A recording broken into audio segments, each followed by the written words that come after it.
had paused recording. So now we are recording this session.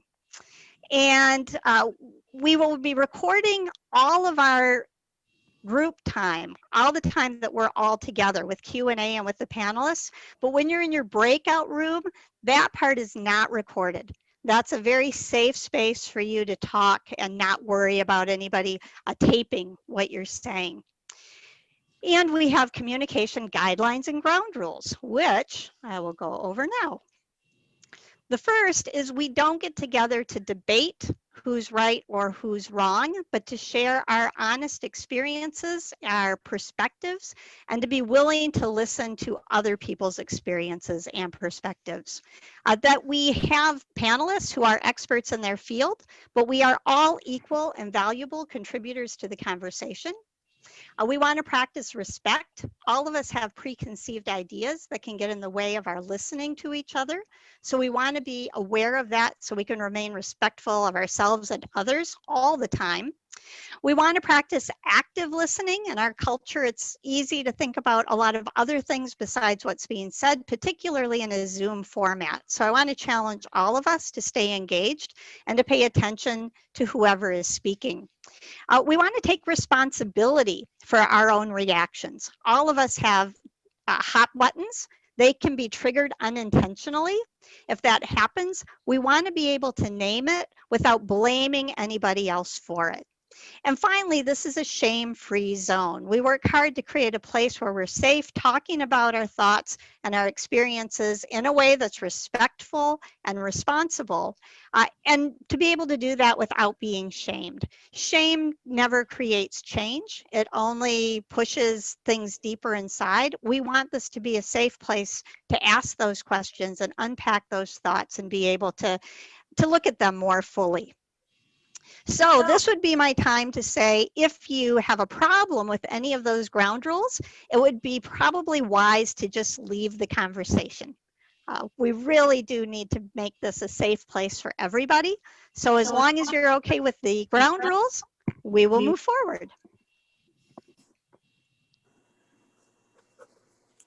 I do have a polling question to start us off. You're not going to believe all the Somebody is not muted. And if you would just take a minute and answer these questions. The first one is, what is your level of confidence talking about race and racism on a scale of 1 to 10? And then if you scroll down, is racism present in our community? Not at all, minimally, somewhat, regularly, or always, because the problem's systemic. If you would just take a second to answer that. Once you answer, you do need to hit the submit button.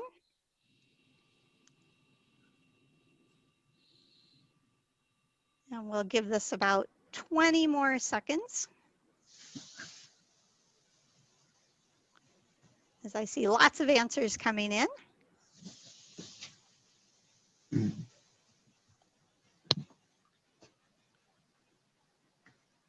All right, 10 more seconds. Please answer and hit submit. And end poll.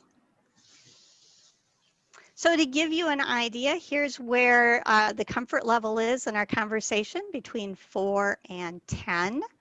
And is racism present? We have 4% minimally, 8% somewhat, 18% regularly, and 72% that it's a systemic issue. And somebody is not muted. Maybe you could mute yourself. That would make reduce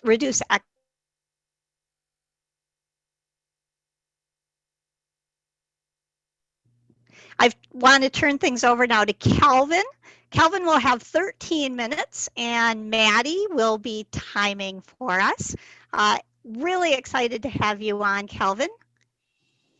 And I will stop my screen share so that people can just concentrate on what you have to say, if you would unmute yourself. All right, thank you, Barbara. Hey, hello, community of Grand Haven. I have 13 minutes, so I will be talking quickly. It's good to see you all. Some of the faces I recognize a while back. I was there.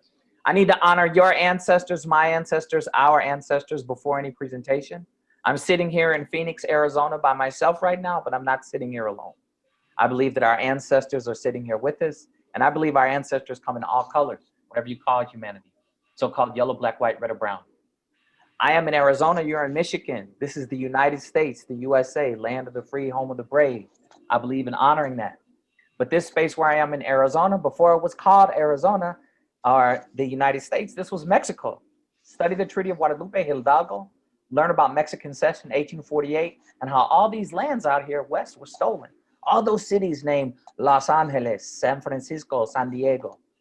And before these lands were called the United States and Mexico, these were lands of indigenous people. They were 100% of the population of these lands, 10 fingers, 10%. Each finger's 10%, this is 100%. Before European refugees came to this land, yes, our brothers and sisters that came here from Europe were not pilgrims or settlers. They were refugees. They were running from war, disease, state-sanctioned rape. They couldn't even drink their water. That's why beer, wine, and whiskey is so big there. Feudalism, it was an oppressive society, famine, disease.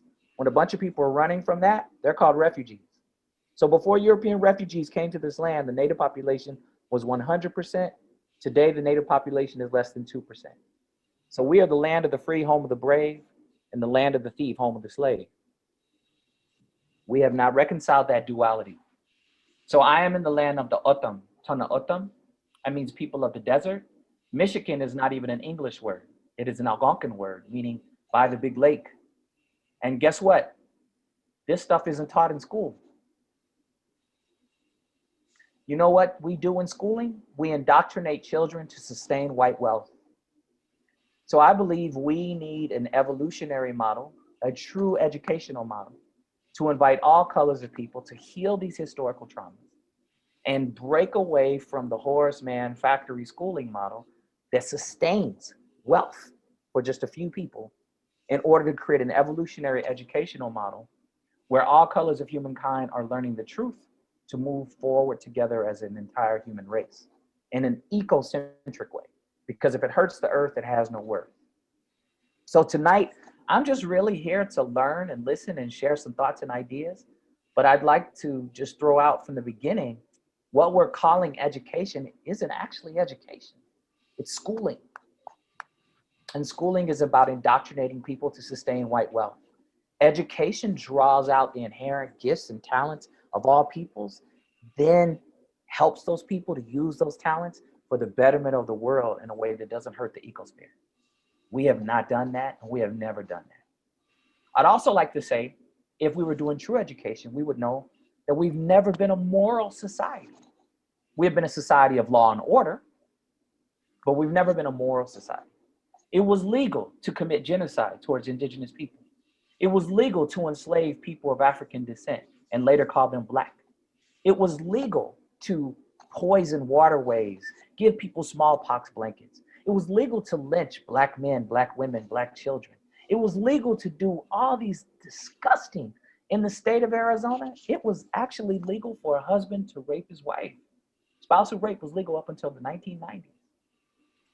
Now these are legal things. Are they moral? No, but they were legal.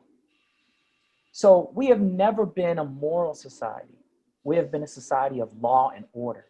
And that order is about sustaining white dominance. With education, when we divorce ourselves from the schooling model, we can begin to create a moral compass where atheists, agnostics, monotheists, and polytheists are building a shared system together. But as long as we sustain this schooling model where it's just his story and not the whole story, we'll keep limping along thinking that we're good people sustaining evil, violent, oppressive systems that are ecocidal. So tonight, I just want you to consider a few things, and I'm talking really quick. I put something in the chat for you to take a look at, and I'm gonna go ahead and put that in now. The first thing I'd like you to consider is a Chinese proverb, and it says, "A crisis is an opportunity riding on a dangerous wind." How do we exploit these crises that we're in right now as an opportunity to reimagine schooling, to evolve towards education. I mean, we're living on these Brady Bunch squares right now, having this conversation. Mother Earth has sent everybody to their room to think about what we've done. And I don't believe in whoopings, but I believe if we don't come out, Mother Earth is going to give us a whooping like we've never seen. So how do we exploit this crisis as an opportunity to evolve into the educational model? The proverb from Zimbabwe, man, that one's real powerful. You know what it says? It says, until lions have historians, the hunter will always be the hero. Who have been the lions? Who have been the hunters in this social order historically? What's changed? Until lions have historians, the hunter will always be the hero. And the Cree prophecy is a Cree or a native people that straddle lands called the United States and Canada. This was at a big powwow, an industrial event where Canadians were wanting to do some mining. And an elder said, only when the last tree has been cut down, only when the last fish has been caught, only when the last river has been poisoned, only when the air is unsafe to breathe, only then will you know money cannot be eaten. Tonight, a lot of you are going to want to ask questions about disproportionality. White supremacy stands on two legs, anti-indigeneity and anti-blackness. Until we address the anti-indigenous aspect of schooling and the anti-blackness aspect of schooling, nothing will change. But that's still the tip of the iceberg. That's the surface. We have to get at why was the model of schooling as we know it even created? Was it created to draw out the greatness and all the peoples of humanity, to create a moral social order where atheists, agnostics, monotheists, and polytheists are collaborating? Or was the schooling model designed as a factory to pump out mindsets and ways of living that sustain the lie of white supremacy, the hoarding of power and wealth? So tonight, I'm just here to share some thoughts and ideas and learn from you. I know I got a few more minutes. You know, I talk quick, but I wanted to squeeze this in because Barbara, she's on it, man, with the time. So, you know, I don't want to get in trouble. And for those of you who I met a long time ago, I used to have locks. I'll put my video back up down to my knees, and I felt a lot of death was coming. And so a lot of things, and in the native culture, when people die, you're supposed to cut your hair in some native cultures. So back in April, I cut off 22 years of growth, and pelon. I'm letting my inner define my outer instead of my outer define my inner. I'm trying to be Brian's twin. You know what I'm saying? Yeah. So with that also, I need to say that you all, the alternative to healing these historical traumas as a human race is catastrophic. A lot of people think like a Nazi and are unaware that they do so. If you believe that humans called white are inherently the most beautiful, the most intelligent, the most hardworking, the most moral, the most fully human, if you believe just because of this, that determines a person's capacities for intellect, morality, work ethic, and beauty, you think like a Nazi. And we have educational systems, or rather schooling systems, designed to reinforce that thinking. So it's time to evolve, or catastrophe is waiting. Now, on a political tip, I just want to say this: the right wing and the left wing are connected to the same bird. There's a right wing and there's a left wing, and they're connected to the same bird. If the right wing and the left wing are not working together and beating in time, the bird is not flying, it's dying. So this partisan model that has really been exacerbated and agitated and facilitated is just another sickness on top of this historical trauma we're trying to address through true 21st century education. If Native and Black children are thriving, if they are understanding their greatness, and not in a mono-minority assimilation model, and of all identities are thriving and doing well, everybody's doing fantastic. Because this society was built on anti-indigeneity and anti-Blackness, on destroying the greatness in those populations. So again, thank you tonight. And I know I got a little bit of time left, so I want to throw out one more thing for you.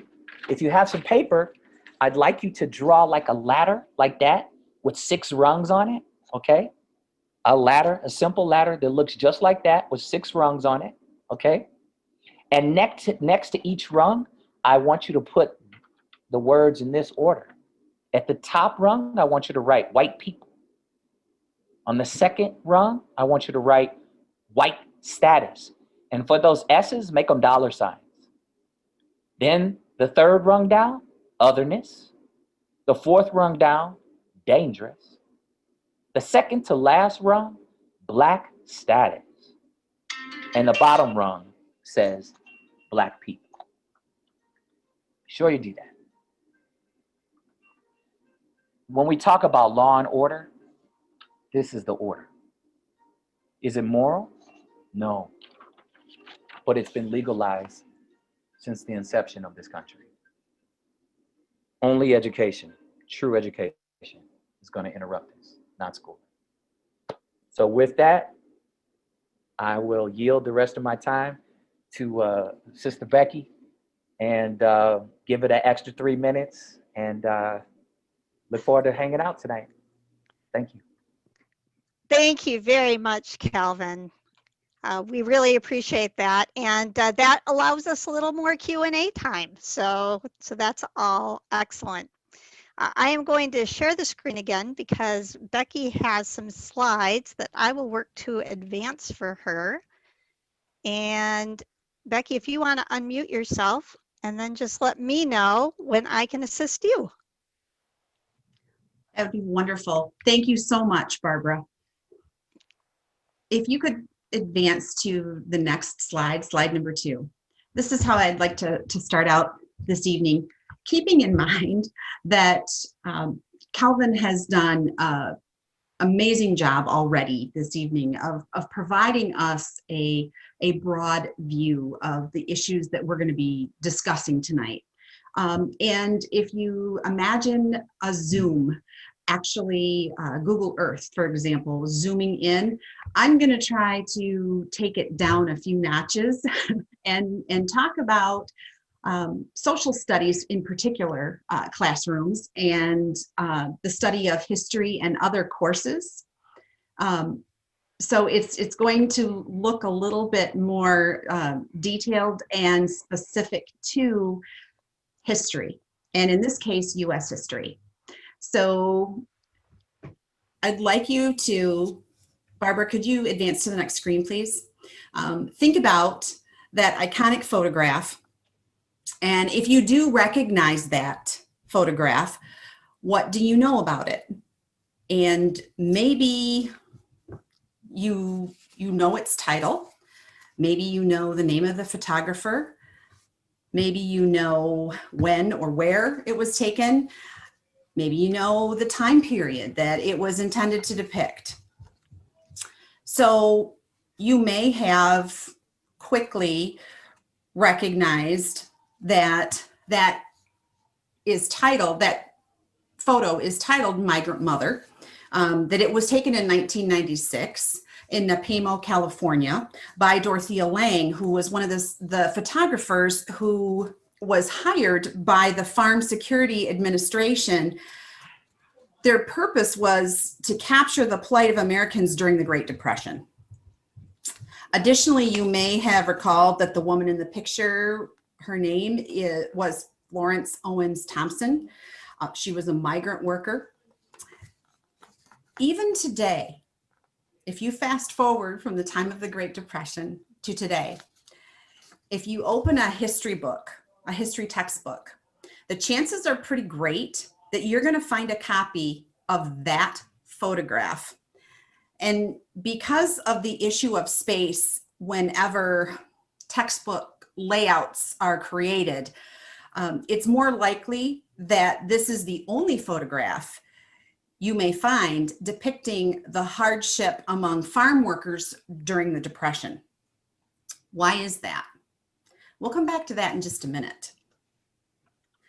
For social studies teachers across our state, as well as across the country, textbooks have been and remain for many teachers a critical tool in the classroom. However, it's important for educators to keep in mind that when students are given a textbook, the information they are presented in that textbook is understood by students to be truth. Therefore, the quality of the content in that U.S. history textbook is critical. And unfortunately, hundreds of research studies over the past 50 years have reported the same conclusion, that the majority of high school history textbooks have inaccurately portrayed minority groups through stereotypes, exclusion of information, and biases.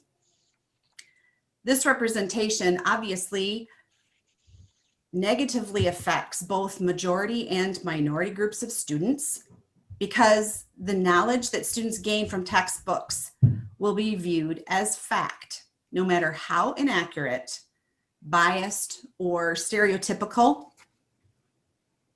that knowledge may be. Within the misrepresentation of minorities in high school textbooks, a specific number of races and ethnicities are inaccurately portrayed. So let's return to Dorothea Lange's photo of Florence Owens Thompson, as this provides us a perfect example of the exclusion of information during significant periods of America's history and their impact. Barbara, can you go to the next slide, please?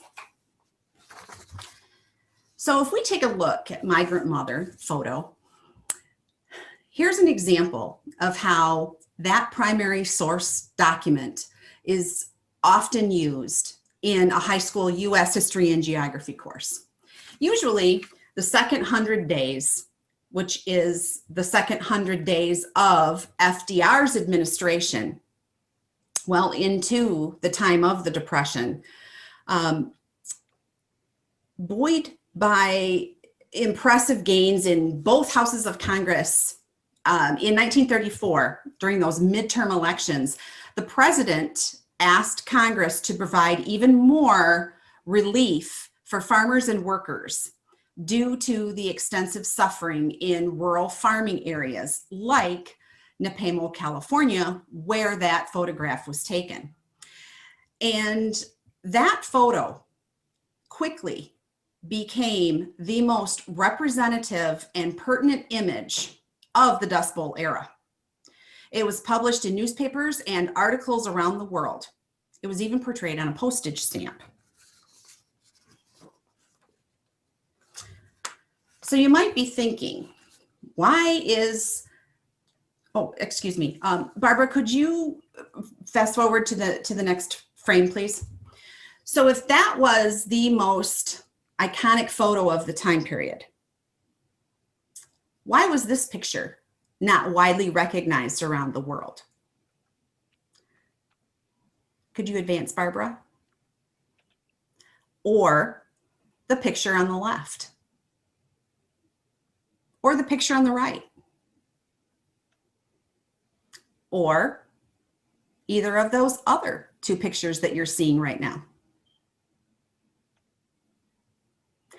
All of those photos were taken by Dorothea Lange, Walker Evans, and Russell Lee, who worked for the Farm Security Administration, or the FSA, during the Depression. Although the country at the time was roughly 90% white, and the FSA represented Black people in proportion to their share of the population, the FSA was supposed to be chronicling hardship among farm workers. And during the Depression, Black Americans comprised more than half of the country's tenant farmers, sharecroppers, and farm workers in the South. In 1932, when 25% of whites were unemployed, 50% of Blacks were. And no group was harder hit than African Americans during that time. Yet, we've come to imagine the Great Depression as a largely a white tragedy. So why did the preeminent photographic record of that period eclipsed people of color and shaped the nation's self-image to a whitewashed version of the Great Depression. You might be thinking, why is the whitewashing of the Great Depression a big deal?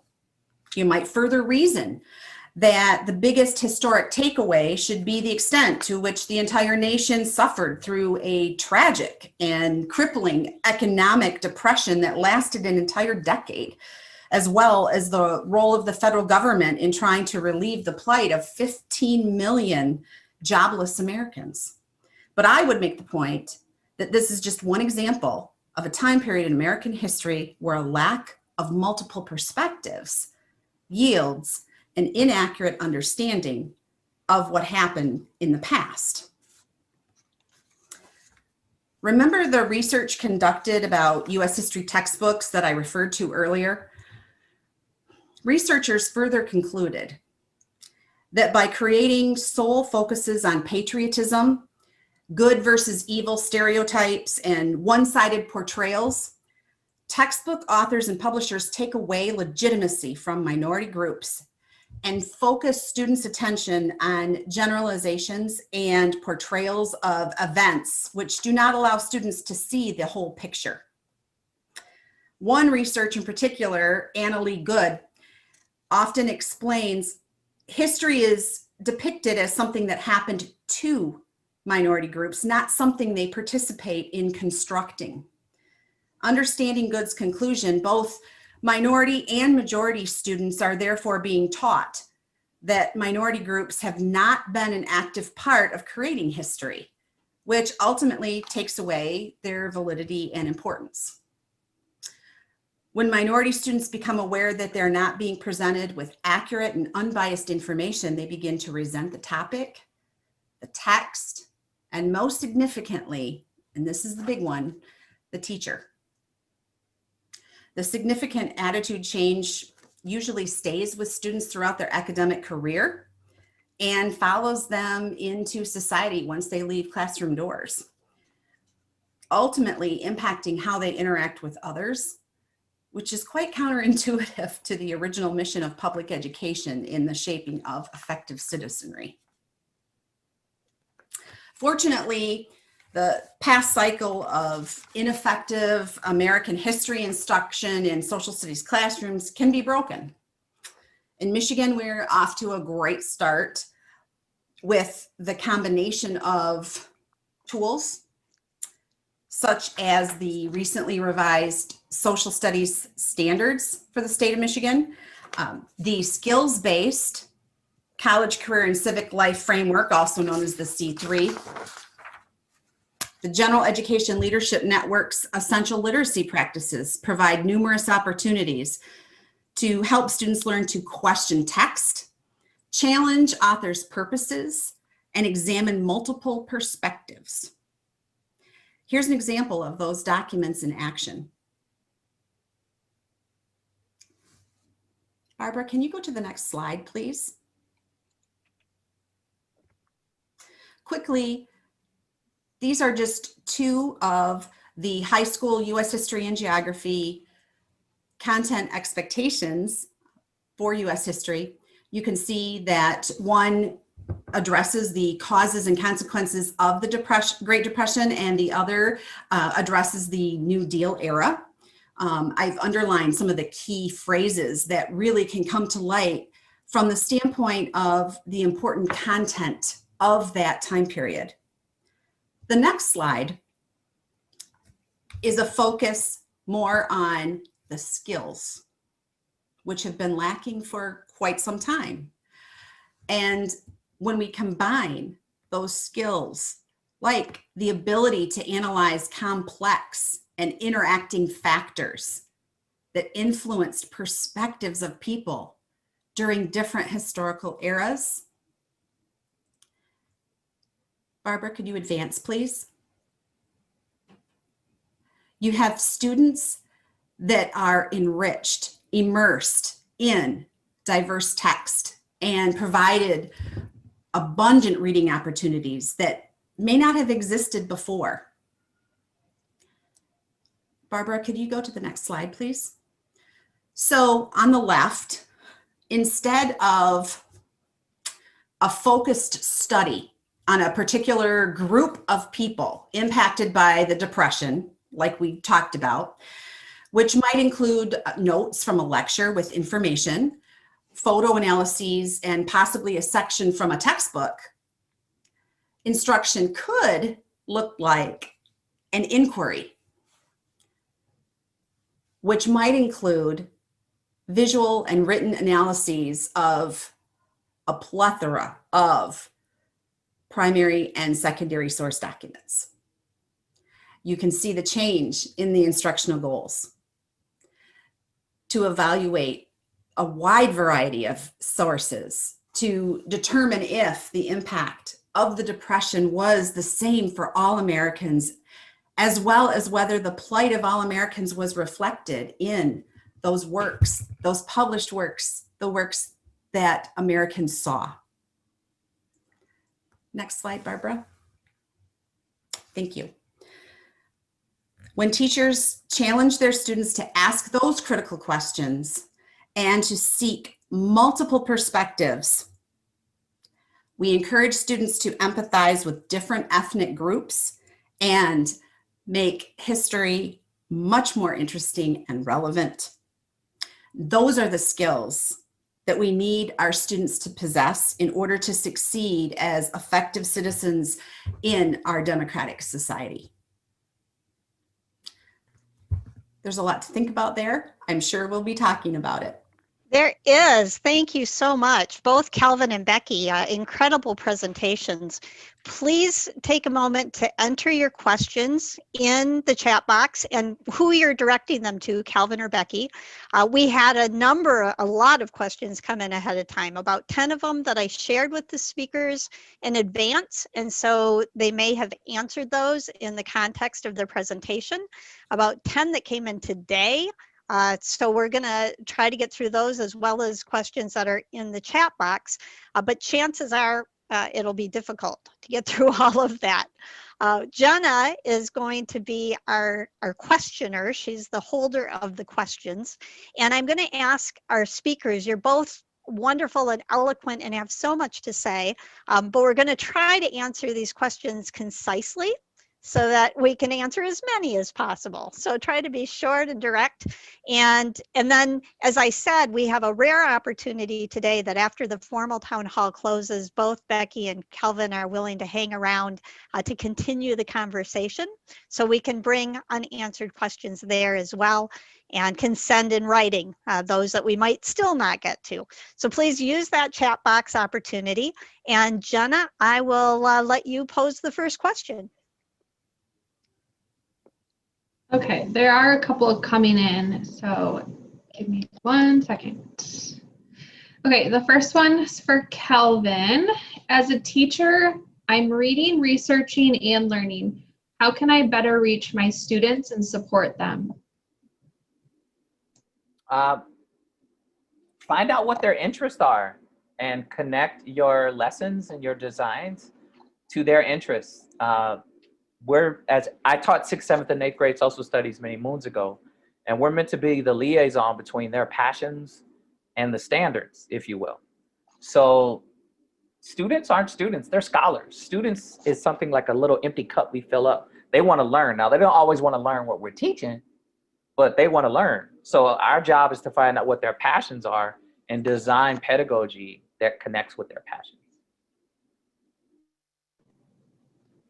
Thank you.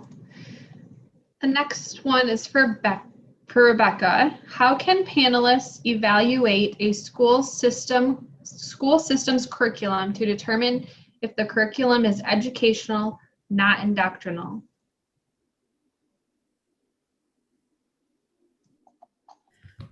I think there are a couple of ways that you can do that. Ask students, ask their children what they're learning. Ask them what they're talking about and how they're talking about things. Ask them what kinds of activities they're engaged in the classroom. That's going to help you determine whether or not I don't know if I would use the word indoctrination, but it's going to give you a sense of how much is being taught to the standards versus how much is being put into broader questions, inquiries that students play a large part in finding their own answers. And that's just a methodology, but talk to the teacher, ask, look at the standards. Those are public knowledge, right? It's public information. You can look at all of the standards with regard to not just social studies, right? But with all of the content areas. Some are more nationally based or driven, like mathematics standards, for example, but others are our own state standards, which is the case with Michigan. So take a look at those standards and ask your child's teacher, how do you teach? Do you use those standards, and how do you use them? Are you familiar with the skills in the C3 framework? Because we want students obviously to go from not just knowing about social studies concepts and time periods and places, but we want them to be able to practice many social studies specific skills. We want kids to be able to think like a historian, for example, which goes back to what Calvin was talking about earlier in getting them involved, bringing their passions into those inquiries. And Becky, I really like what you said about this piece of their inquiry. I just wanted to add to this. There's a lot of counter narratives out there. So if you have the textbooks from Texas, okay, take the textbook from Texas and juxtapose it to some counter narratives, some other authors, some other writing from other parts of the world. Like if you study the American Revolution from the perspective of the British, we're considered terrorists because we fought cowardly. We used the native way of camouflaged ourselves and hid behind trees. And the British wore bright red coats and marched out. They called us cowards and terrorists from the perspective of the British. So juxtapose different perspectives next to it, and then don't tell the scholars what they're thinking. Ask them, what do you think now? Let them begin, like Becky was saying, to become historians and interpreters and investigative reporters, if you will. So. Thank you both for that. This one is for Kelvin. At Escape Ministries in Holland, we serve youth who are suspended and expelled from schools. In our community, African Americans are represented by 4 times, Latinos by 2 times, and white students are underrepresented by 3 times. What factors do you see at play that cause these kind of statistics, and how can schools and communities help to change that? So this is brought up a lot, and I called it, I'm going to talk about the 3 J's really quick. So let's say there's 3 boys. Jake is considered white, Jamal's considered black, and Joaquin is considered Mexicano, Boricua, Puerto Rican, all right, a Latinx kid. Jake, Jamal, and Joaquin are the same exact kid, They have 2, a mom and a dad, or 2 mommies or 2 daddies, or raised by grandparents, or raised in foster care. They could be considered gifted. They could have a high ACEs score. They could come from a traumatic situation. They're essentially the same boy, except for this, okay?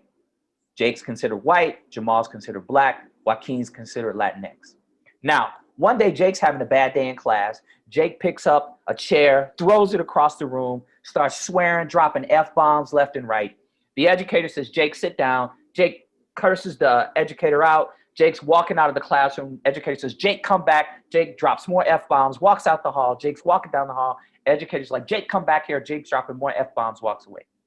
The referral that the educator writes up for Jake says, Jake used the F word. Jake threw a chair across the classroom. When asked to sit down, Jake refused to sit down. Jake exited the classroom without permission. And when Jake was asked to return to class, Jake did not. The referral is very specific about Jake's behavior, okay? Jamal and Joaquin do the same exact thing. The same exact behavior, same words.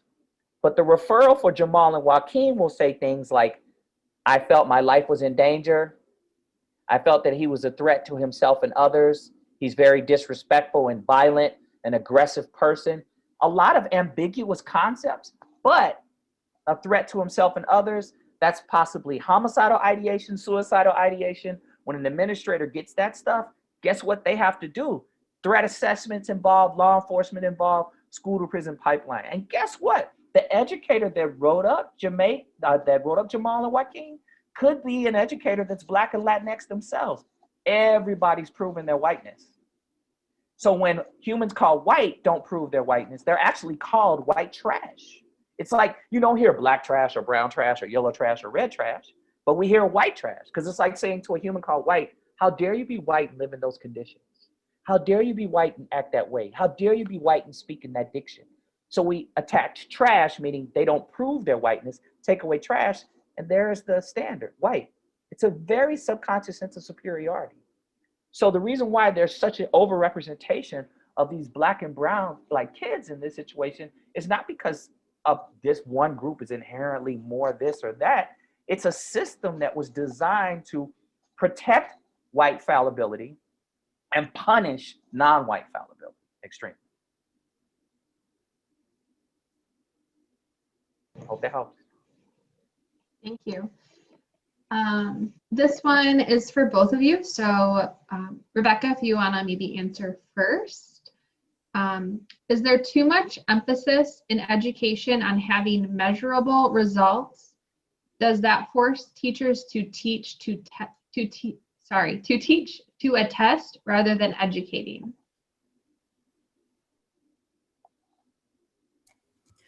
Oh, I was hoping I wasn't going to get this one. Yes, there's a tremendous amount of emphasis on summative assessment data, data that typically data that's looked at that is not usually gathered from the immediate classroom environment. For example, MSTEP scores, right? Every state has their own name for their assessment system. When we take a look at ACT and SAT scores. However, what's interesting is that when you talk about national level assessments, standardized assessments like ACT and SAT, social studies only finds itself embedded in those assessments in English language arts sections of testing, right? So for that reason, there are much better ways to formatively assess those quick assessments that we can do right there with our students. Sometimes they only take a minute or two, right? But those are the kinds of assessments that we want to focus on, because those are the type of quick checks. We can check for understanding with regard to content. We can check to make sure that students are practicing skills within a skill set. And unfortunately, because we often are worried about or concerned about, I mean, who doesn't want their students to do well on an assessment, right?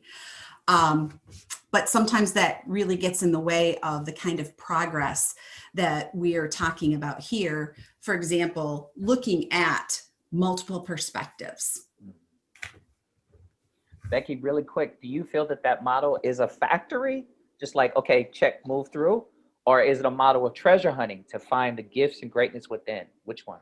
Yeah, it is. Because if we want students to really do the work of historians or think like geographers, right? We have to create those inquiries where they're curious, they're going to do the research, they are going to become engaged because there's choice involved, and they know that that's what really helps with their understanding, and that's where that learning is really taking place. How are they sharing those different answers to those questions that they themselves posed. How are they listening to a different perspective than the one that they've been researching? And how does that come together? How can they have the sharing of multiple perspectives in a productive and substantive type of conversation? And again, further their level of rigor, further their learning, and increase their empathy, their acknowledgement of other groups and what that contribution or those contributions can be.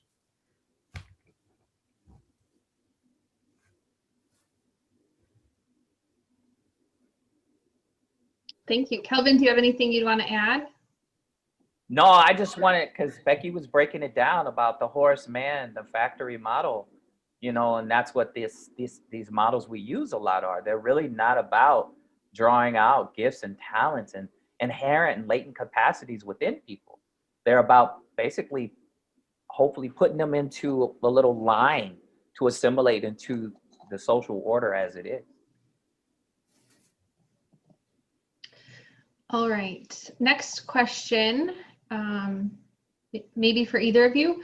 What is the best way to start this discussion in our school district?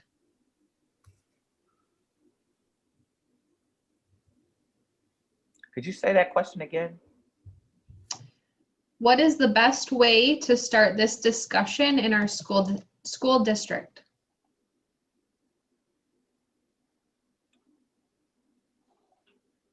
I think the first thing is to do a real look at who's in the district, the various identities, and starting with race, and then looking at within each racial identity, how race is a container of all the other human identities, gender expression, class, religion, belief, sexuality, cognitive abilities. Every racial group is dealing with all of those issues.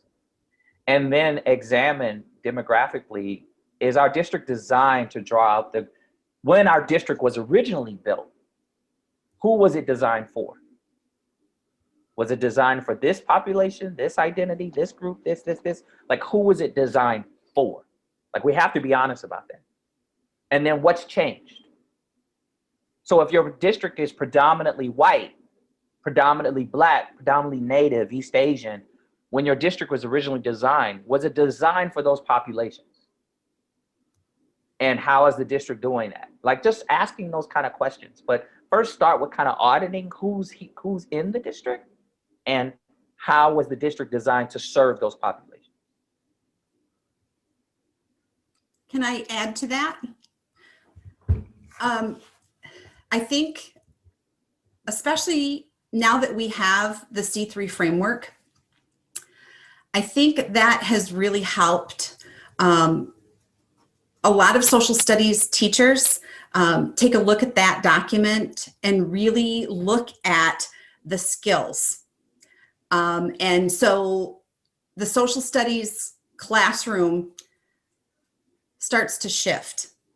And we shift from how much information can we cram into brains and then have them regurgitate on a test at the end of the unit, to what are those skills that are really important, not just in the social studies classroom, but when they leave those hallowed walls of education and need to be productive members of society and effective citizens participating in their societies. What are those skills going to be that they're going to need? And we start with those. And how do we build those skills across our K-12 curriculum? And not just in 5th grade US history class, but in all of the grade levels in each of the social studies classes that those students have. That's where we start. There are still many really good questions, few that have short answers. So we are going to move to our small group conversations. And then again, after we do that and check back in, we'll have an opportunity for continued informal conversation. And if you can't stay for that, we will record all of this and we'll make sure that you get a copy of that recording.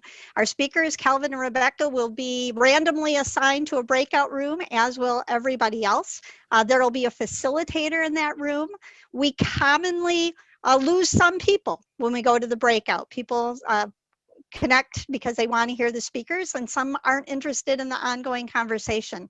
So I'll be monitoring how many people are in your group, and if there's some groups that end up very lopsided, then I'll do some moving of people around. So I hope you'll be patient with that process.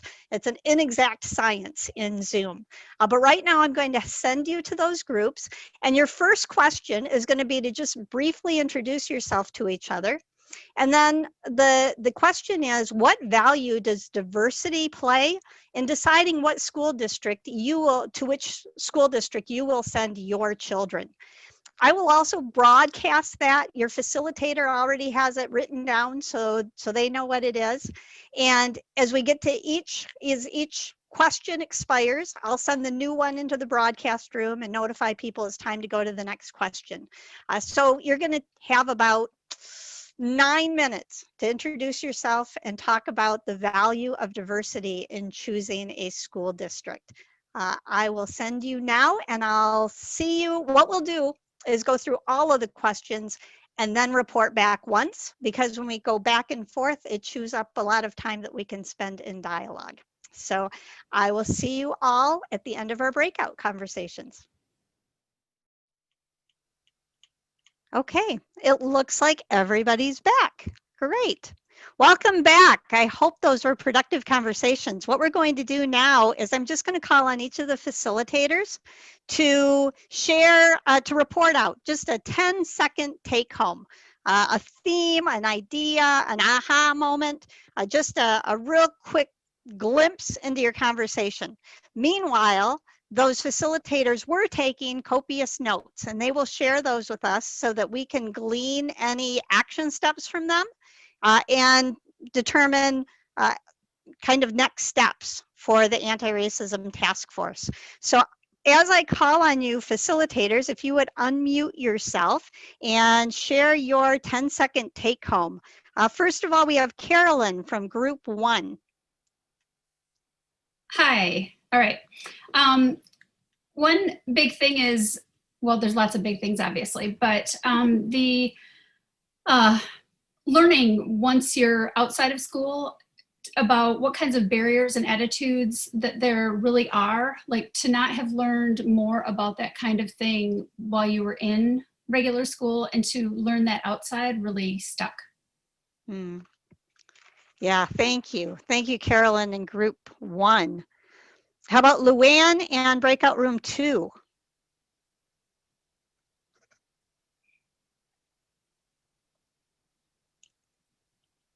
All right. Hi, Barbara. Hi, Luann. Room 2 was fascinating. It was mostly educators and retired educators and some people who had worked together in the past and were meeting again in Room 2. Phenomenal group of people. I can assure parents that we've got some really concerned educators in our community who want things to be more just and equitable and diverse in our curricula and in the spaces where our kids learn. But one person who described herself as an English learner consultant at our ISD said that she works with immigrant families, and in the Ottawa area ISD, 75 languages are spoken by students in our schools. And she says, it's incredible to me the amount we are not prepared to teach. She completed her dissertation and has learned through the studies about how much our principals and superintendents feel they were not prepared to implement the basic levels of civil rights obligations. We don't know what we don't know. We want to do what is right, but they need resources. Excellent, excellent. Thank you, Luann, in Group 2. How about Group 3, Mary Jane? Good evening. My group had some very intelligent remarks. 2 themes I'm going to share. Some things that they wish they had learned after their formal education, include the stories of how people with light skin, or people we call white people, fought against immorality for those who were being oppressed. Who were those people and what did they do? And also, what were the contributions of non-white people to our society in regards to science and math and our numbers and meteorology? The second theme was the important role that parents play in education. And some of our breakout room discussion was around how parents really have a responsibility to augment their children's education. And the implication there is that they also have to know the whole truth, not just half of the truth or part of the truth. Oh, excellent. Thank you, Mary Jane. And room 3. How about Carrie and breakout group 4? Yes, we had a wonderful group also. A couple of the areas that I wanted to emphasize were the value of diversity in education. Well, after a lot of discussion about the different diverse educations or not diverse educations, it came down to that diversity in experiences is what matters. If you don't get it in your educational system, then the search was out there for other ways to get diversity into your life or into your children's lives, which I thought was a very neat perspective. Another thing, a resource we have from Lessons Learned About America is the book about Tonight, the People's History of the U.S. by Zinn. And then the pros and cons of developing students as critical thinkers. Our group didn't see any cons of that. We think that all students should be taught to think critically. And one way to do that would be to have administrators and teachers and a group all on board together. And start from the youngest and work their way up to the seniors. So. Thank you, Carrie, and group 4. How about Gina and group number 5? Hi. Okay, so we were really getting in conversation there and got cut off at the end. So sorry, Wes, you didn't get to finish what you were saying. But I just want to touch on number 1. We said a lot of people said that it wasn't necessarily a factor because where you lived decided where you sent your kids to school. But then that kind of got us thinking deeper. Well, how do you decide where you live? And then also those who did have diversity in their schooling experiences did find that that was beneficial for them. So they were appreciative that they did have diversity. And then also some were talking about their children sending their grandchildren to school and their children valuing diversity for their grandchildren. So that played a role in where they sent their grandchildren to school. And some things that we wish we learned after in school, some things about affirmative action, and then bias, learning about implicit bias would be something also that someone said they wish they would have learned in school. Thank you, Gina. And group 5. How about Mary in group 6?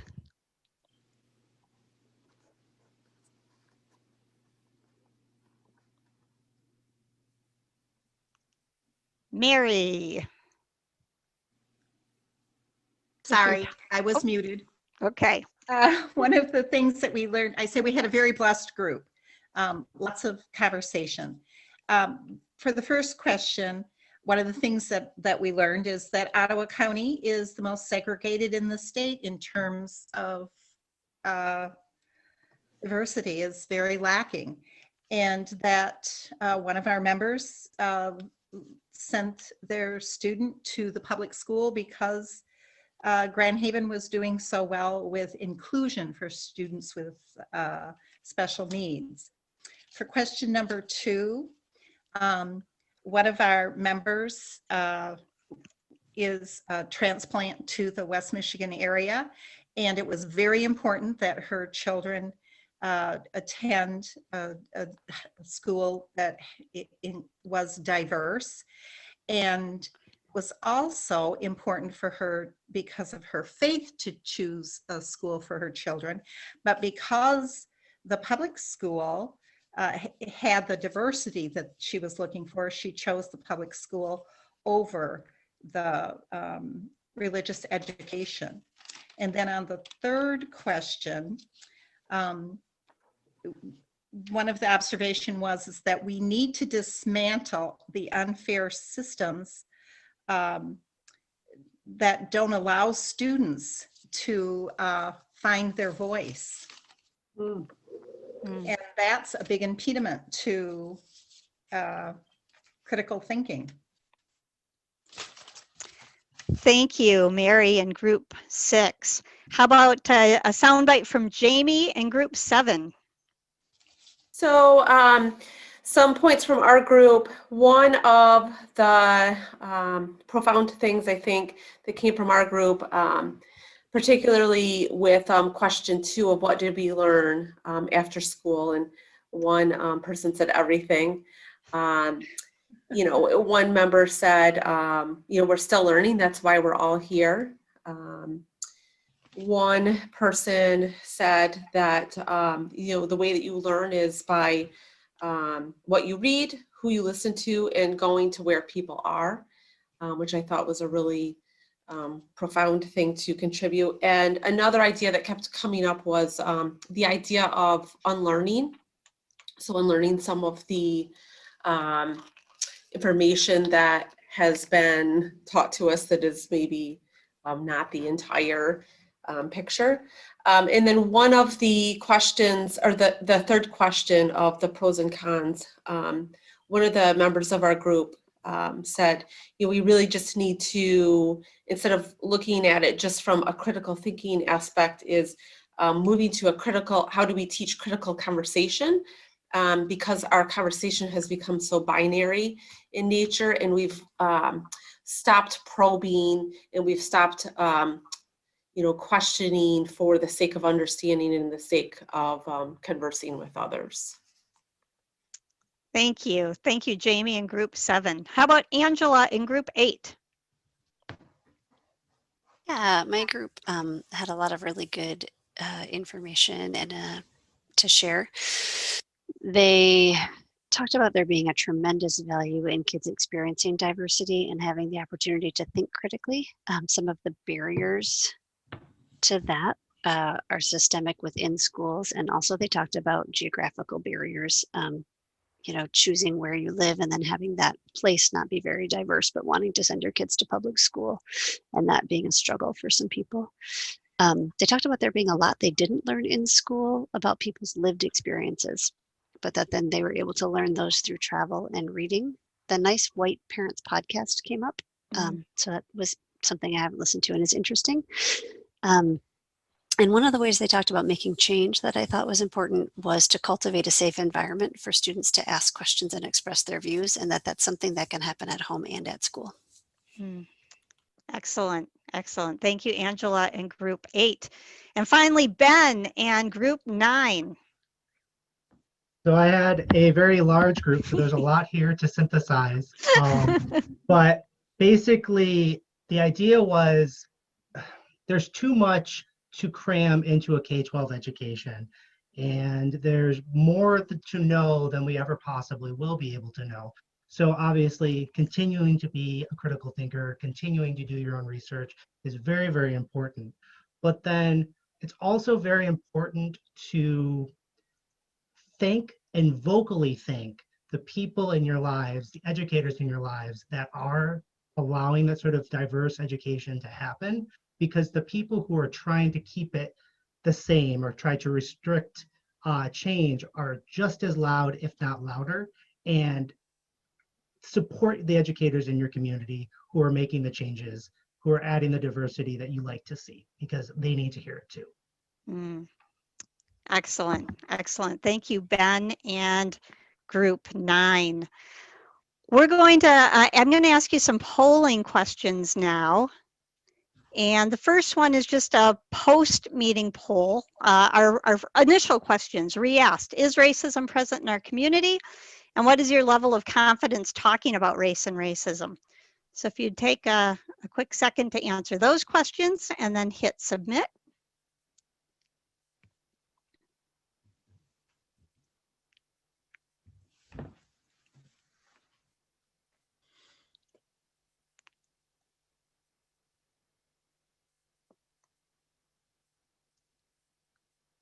I'll give it just a few more seconds.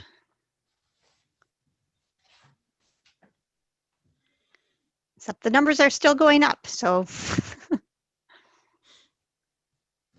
All right, 5 seconds. And poll, share results. Just give you a peek at these answers. And this is something we use with our quantitative people to help us analyze any impact that we might or might not be having. The next question is an evaluation question. How helpful was this town hall? Not at all helpful. Did it help make you more aware, motivate you to take action, or convince you to become or continue as a leader or advocate? And you can choose all that apply.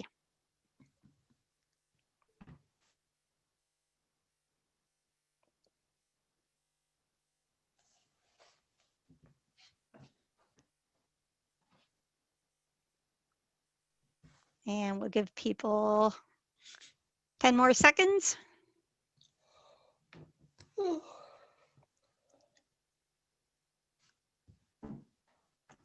All right, share results.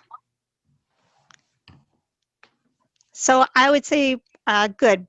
We made at least made people more aware, also motivated some folks to action and continued 50% to become or continue as a leader.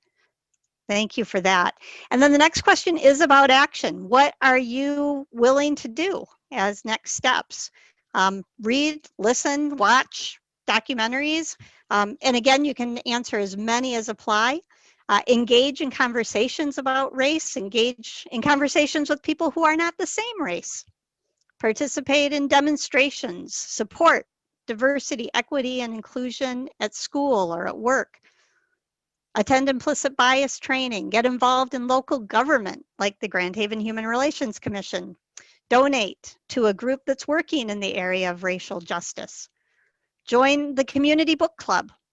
Invite other people to the series on town halls. And then there is a second question. We are planning to offer that workshop I mentioned earlier on retaining relationships in the midst of conflict. Just a yes or no if you'd be interested in participating in that workshop. Choose all that apply, make sure you hit submit. We have about 50% people logged in so far with their questions, or their answers rather.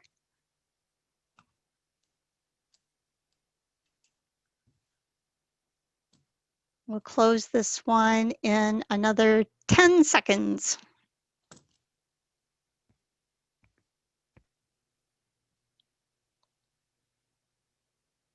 Okay. Always like to share the results. So 90% are interested in engaging in more conversations about race and racism. And 84% of you are interested in the Retaining Relationships workshop. So that's really good to hear. And finally, would you be interested in participating in additional town halls on race and racism? We have these every month right now, the fourth Monday of every month. So would you be interested in participating in additional town halls? And if so, what would you like to see addressed? Organizations that are addressing racism, historical instances of racism in the Tri-Cities, racism and religion, local government actions and reactions, local businesses and economics of race, navigating race in one's own family, racism in one's own family, white privilege, deeper dives into racism in healthcare or racism and mental health care, and racism in the justice system. And if there are other ideas, other topics you'd like to see, feel free to pop them in the chat box for us. These are themes that have come up before. And we use this feedback to help prioritize which town halls are coming up next. Give it just 5 more seconds. And we'll close that. A good share of people who answered are interested in participating in additional town halls. And it looks like racism and the justice system took 75%. So that's important for us to know as we schedule these. Oh, I did not share. Sorry about that. There are the results so you can see them.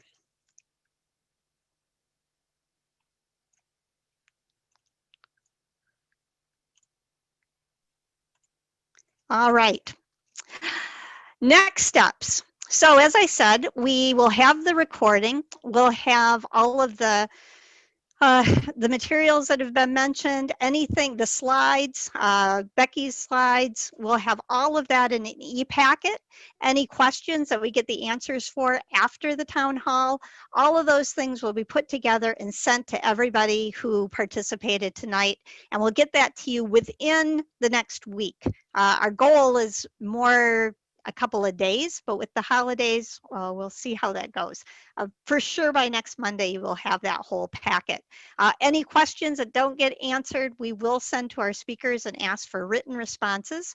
And then tomorrow, the Anti-Racism Task Force meets to review feedback and to do the final planning for the January town hall meeting. Want to give a huge thank you to Calvin and Becky. Just really astounding. Thank you so much for everything that you offered here tonight and for your willingness to stay on. Another shout out to everybody, all the organizations and individuals that make up the Anti-Racism Task Force. And a reminder that our town hall in January will continue the conversation about our educational system, but our panelists this time will be students. So we'll be able to hear the student voice. So with that, I want to just take 5 minutes, no more than 5 minutes for a break. So you can go get some water, use the restroom. And when we come back, we will engage in informal conversation with both Becky and Calvin. Our formal town hall is concluded. So if you have other plans, feel free to log out at this time. Those of you who are interested in continuing the conversation, we'll see you in 5 minutes.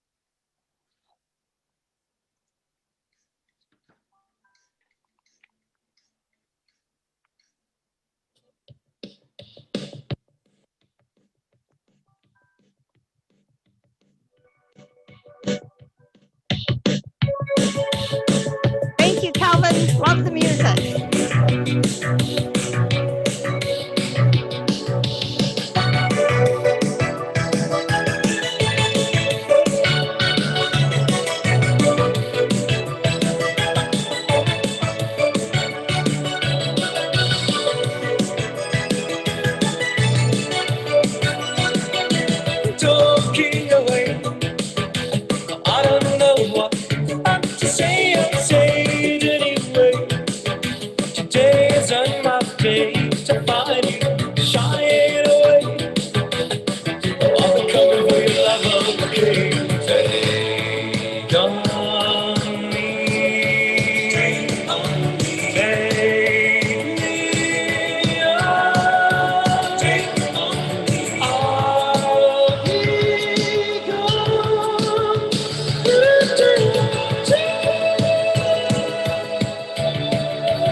you so much for that musical interlude, Calvin. It's 8:25, so we'll get started again.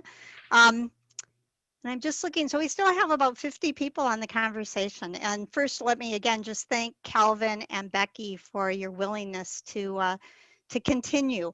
I'm going to stop screen share so that people can just see each other.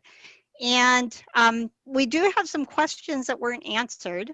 So why don't I ask a couple of those as a starting point and see where this goes.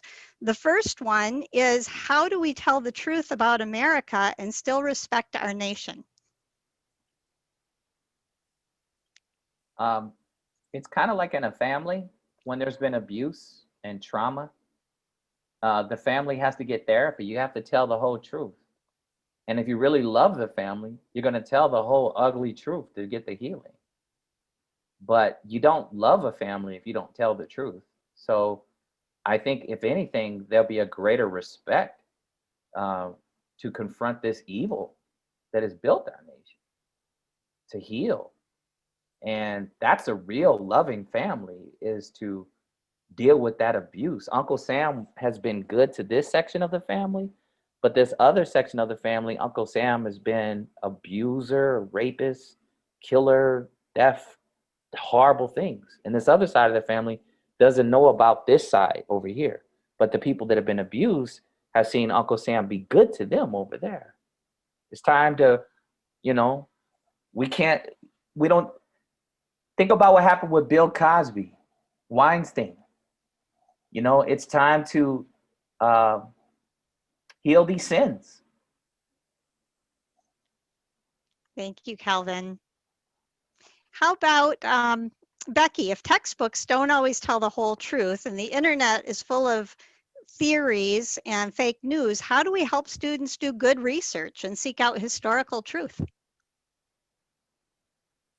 Teach them how to do that. That's the simple answer. There is a lot of fake news out there, but it goes beyond that, right? It's how, instead of focusing on fake news, how do you teach effective media literacy? What questions do you ask?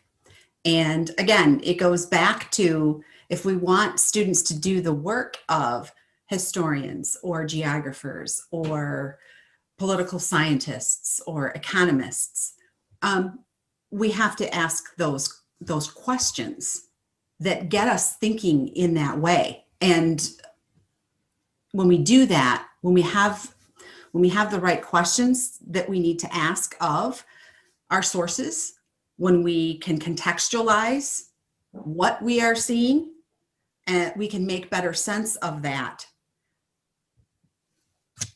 The other part of that is that we need to focus on, again, like I talked about earlier, multiple perspectives and where you go to find those, right? We have never had as much opportunity as we currently have to access documents galore, right? The Library of Congress, and there are so many museums, there are so many places where we can go to really research, more so than we've ever had the opportunity to do so.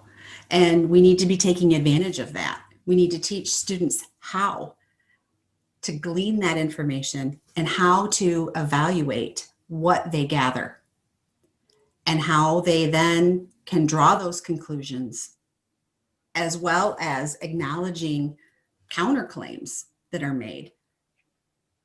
And then we need to teach them how to communicate those effectively. Mm. Thank you. Thank you.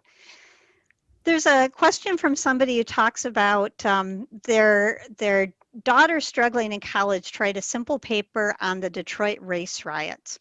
And that she recognizes that there's only certain curriculum that can be covered in a school year, but what sort of latitude are teachers given to discuss these important events that are minimized in text if students expressed an interest in learning more? I just want to throw out that a lot of times these things that are called race riots implies that there was this sort of bad or hostile behavior happening on multiple fronts. These were acts of terrorism by institutions of law enforcement towards Black communities and Latinx communities. The Tulsa situation wasn't a race riot. Detroit wasn't a race riot. It was people that had authority to arrest, detain, question, use physical force, including lethal, abusing that authority. And so we got to stop calling them race riots, because they weren't race riots. They were acts of terrorism by people that had taken an oath to protect all in the Constitution. So just there, starting with why is it called this? You know, if we, again, the American Revolution from the perspective of the British, we are called terrorists. Thank you, Calvin. Any comment, Becky, on the latitude of teachers in addressing those pieces that aren't part of the textbook? Absolutely.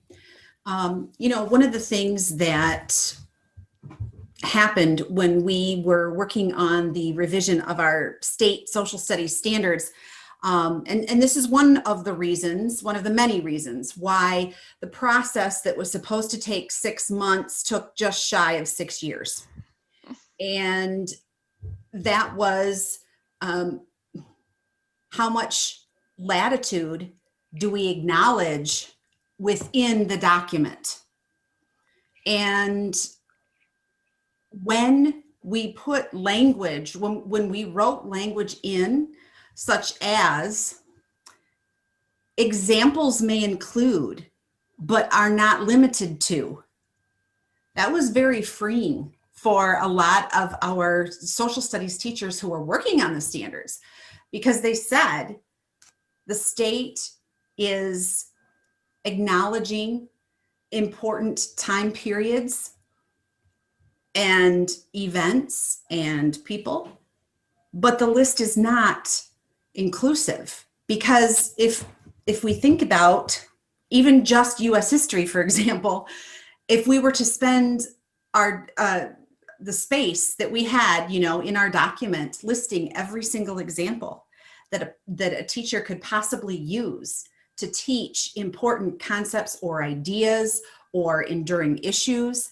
then our standards would have been 5,000 pages long, right? And so teachers do have that latitude.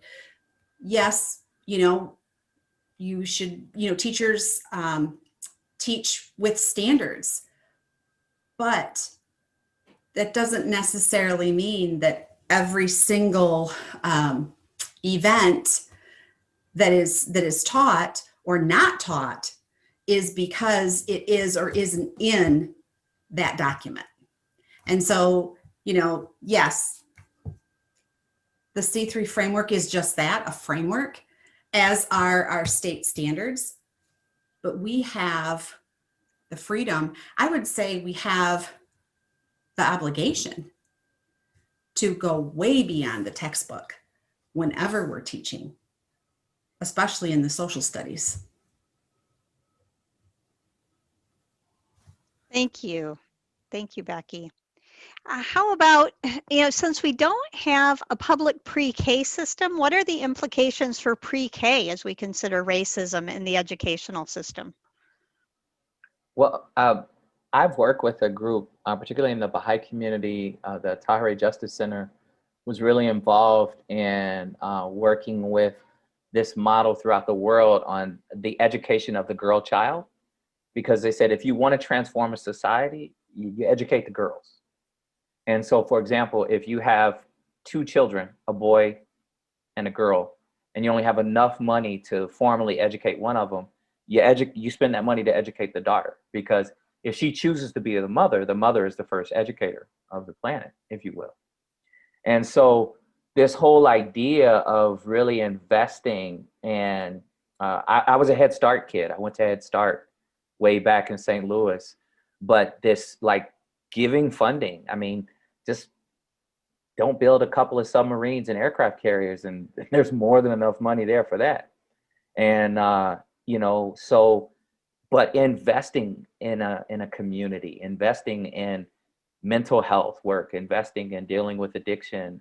But pre-K is one of the best things we could do, is to make sure that people have healthy, nutritious food, access to good food where they live, so that while that child is incubating, it's getting what it needs, and that there is an education of mothers, especially, so that Michael Moran mentioned in our breakout group about stuff at home, so that mom is educated to do what she needs to do with that baby while it's germinating in her womb.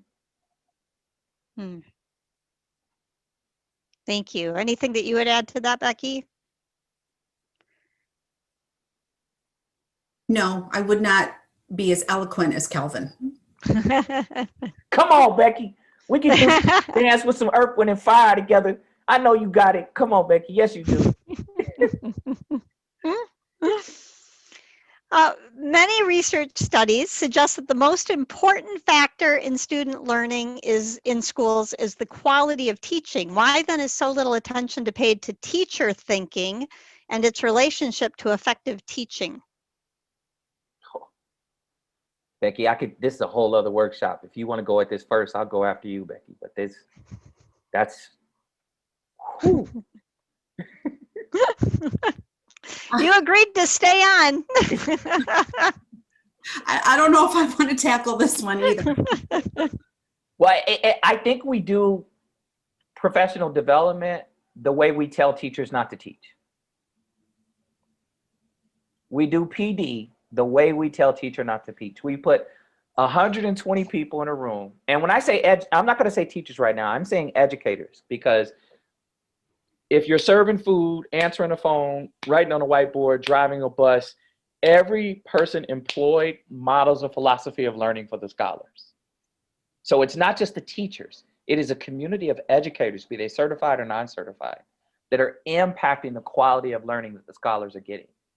And what we do is we put everybody together and put them through this factory model instead of differentiating. Now, the PLC model that happened, professional learning communities, was an opportunity to have these kind of intimate conversations and do stuff. But these have become female dog sessions. People don't even use these things properly in order to deal with the needs of scholars and educators, their holistic needs, mental health needs, familial needs, spiritual needs, you name it, right? So we're still just doing the transition from agrarian to a mechanized society, horse, man, factory, even with PD. And that's why we're still getting the same results. Thank you. Thank you. Can you address the ramifications of this systemic necessity for minorities to assimilate when it occurs within the context of dominant religious practices, such as in private and parochial schools within Ottawa County? Becky, do you want to do this first? No? Okay, so let's start with the Semitic faiths. The Semitic faiths are Judaism, Christianity, and Islam, all right? All children of Abraham. But let's go to the middle one, Christianity. Where are the oldest churches? Where are the first churches? Syria. Yeah, Assyrians. They still do their masses in Aramaic. People act like Jesus was born in Kentucky. So listen, okay? It was the Middle East, okay? And so then what happened was, then you had the Eastern Orthodox Church, which later became the Greek Orthodox Church, right? But then there was called the Great Schism. And the Great Schism was where these guys over in Rome, after Constantine, were like, no, I'm the one. And the Greek Orthodox was like, no, I'm the one. And the Roman was like, no, I'm the one. And the Greek was, I'm the one. The Great Schism. So then we had the Roman Catholic Church. And then a bunch of dudes started protesting. Martin Luther, John Calvin. You got a school named after Calvin in your state, right? Martin Luther, John Calvin started protesting. Protestant became Protestant. Protestant literally means protest. And so then those Western European iterations of Christianity colonized the planet and weaponized art, religion, and sciences to justify sin as good. So you're talking about like 5 times removed. There's a book about it, about the whitewashing of Christian teachings to rationalize evil. So that has to be addressed, that what we have been seeing is churchianity. This has nothing to do with the beauty of the. What's Christ like about the way Native people were treated? What's Christ like about the way chattel slavery created global economic wealth? I mean, the most Christ-like people have actually been African Americans. We've been forgiving and merciful and kind and loving. If we acted white and did to white people what's been done to us, the streets would be swimming with blood. So a lot of people, just like they've done since the days of tribes, they'll weaponize religion to rationalize their evil. And that happened with, and it still happens.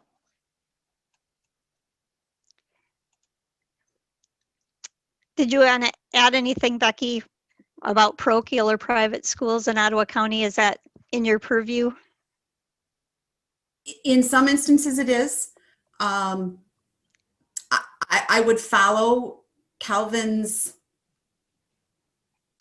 trajectory, but in the opposite direction, and say that it really plays out in our schools in Ottawa County when we most often when we look at some of the standards, right? When we look at the standards that are in world history and that address the major religions of the world, and how those are taught and how teachers choose to work with those religions in the classroom.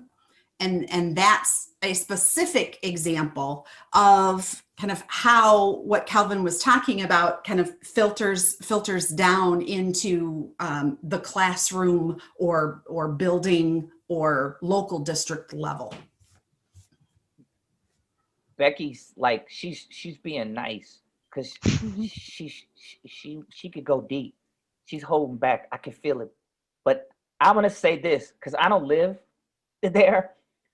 There's 3 pots that define human civilization. 3 patterns that everything we do, we pull from one or more of these patterns: art, religion, and science. Everything humankind does falls in art, religion, or sciences. Everything.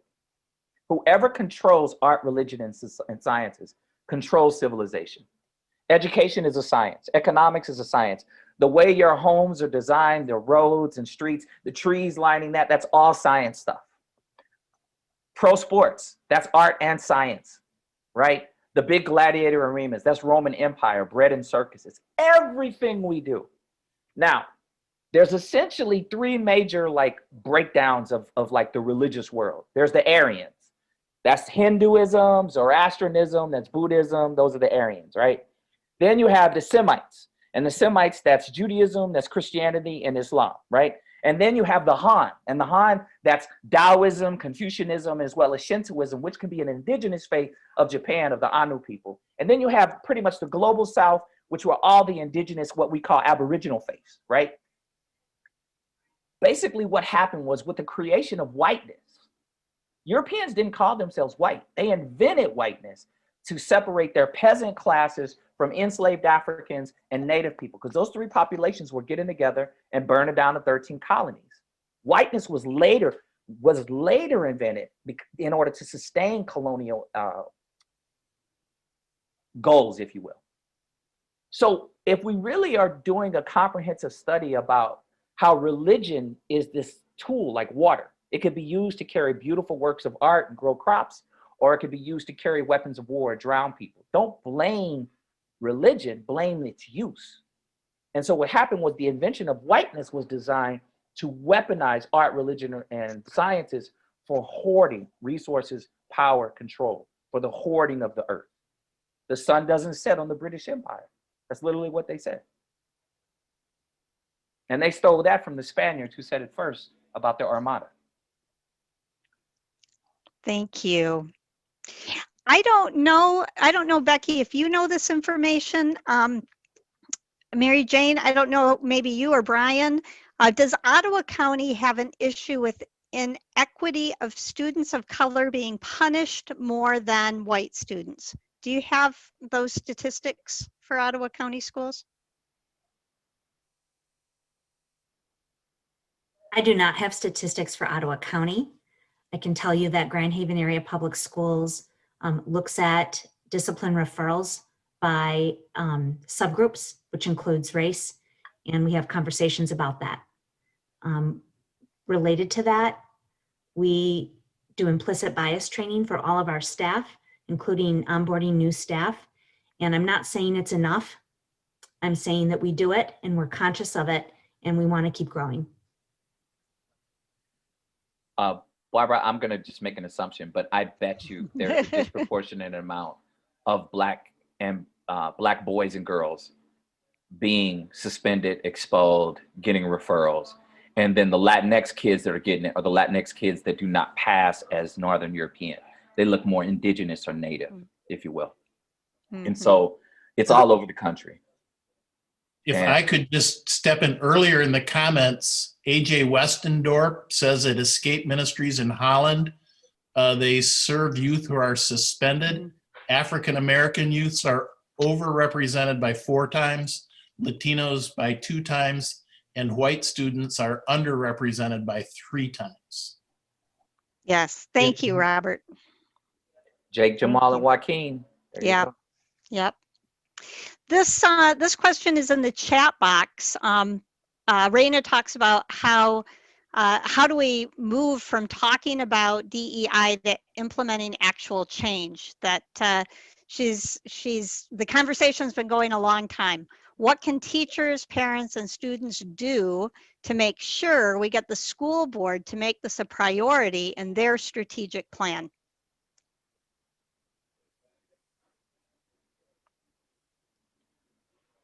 Like, I don't know if you want, but one of the things I found with school boards is that they have to have the moral fortitude to do this work and deal with what we refer to as the white lash. And the white lash are those white parents as well as non-white parents that have really assimilated to white dominance that will come at them and say, we'll pull our kids if you start doing this curriculum. We'll pull our kids if you start doing this. Because it boils down to butts and seats, because those federal dollars are related to those butts and seats. So then they'll start creating their charters and privates and pushing for various vouchers and all this privatization, which is really an apartheid concept. And so, yeah, does the school board have the moral fortitude to endure the white lash when they try to do this work, this healing work? The school board needs training as well, a lot of training. Would you add anything to that, Becky?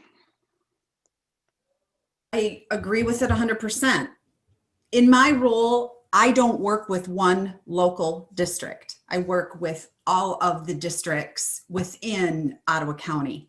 And so I don't have as much of a close-up view as someone like Mary Jane, for example, who works with one district. Okay. Jenna, you can correct me if there's other questions in the chat that I'm missing. I'm not seeing new questions, and I'm wondering if people have questions or comments that they want to raise their hand. There's a reaction that you can use to put a reaction in your box, and then I could call on you to speak. Barbara, can I throw in one thing real quick? Absolutely. I think of where I found institutions or communities that are doing this work robustly is where, in a sense, the education isn't not just towards non-white communities and scholars or the educators, but it's also intense education of white scholars and white families about the role they need to play in addressing this, how to have this conversation in a sense, all white space, if you will. And also learning the stories, the history of white people that fought white supremacy, that fought white dominance. John Brown, Harry Beecher Stowe, Daniel O'Connell, these stories that are intentionally left out so that people can shift white identity away from the people that perpetuated hypocrisy towards people that fought this stuff since its inception. They move their white identity away. So then non-white and white folks are working together on a footing of like healing the human family, children of God, whatever you want to call it, versus this savior complex or guilt complex, if you will. But that education, that white studies, if you will, and the invention of whiteness is a critical piece, as well as non-white scholars need to also understand that too. Not from the sense of like white greatness, but to take Europe off the pedestal. People left Europe. It's a propaganda tool to say the term pilgrims. Europe was a horrible space. That's why people were running. If we literally called Europe what it was a refugee run.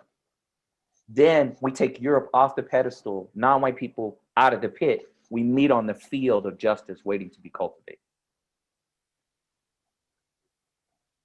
Thank you, Kelvin. Sarah Adams, you have your hand raised. If you want to unmute yourself. Okay. I just got one thought. We were talking a lot about diversity, but America is the most diverse country in the whole world, right? So why are we even having a problem with diversity? You don't even have to leave. You don't have to even leave United States to learn about cultures that's right in your backyard. Literally, Ottawa County is just a small snippet of United States, but it's segregated, very segregated, but yet United States is the most diverse country in the world. Why are we even having this issue? Just food for thought. I'll throw this at you really quick, because if you believe in the concept of race as we know it, people are afraid of a demographic shift. So based upon the European interpretation of race, 82% of Earth is non-white. 18% of Earth is considered white. And it's referred to as the browning of America. More and more, the United States, the names are going to be Haim Chung, Jong Yuk. They're going to be names like Ibrahim and Serefsede. They're going to be people speaking Spanish that are every color. Everybody on this call could be Latinx. And there are people that are afraid of literally being this concept of outnumbered, outsmarted, outdone, and definitely outgunned. It is a combative mindset about this idea of whites being the minority, because historically, the way minorities have been treated in this country is atrocious. That's why we have a problem with this conversation. It's not about fairness and love. It's about just numbers, man.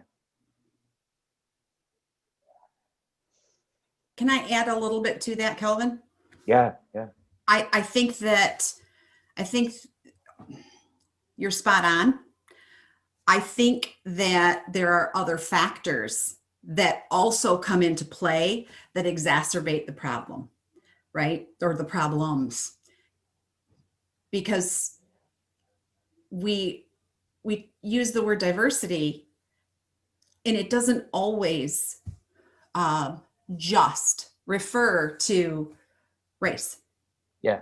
There are a lot of other demographic factors that come into play that exacerbate an already existing issue or set of problems.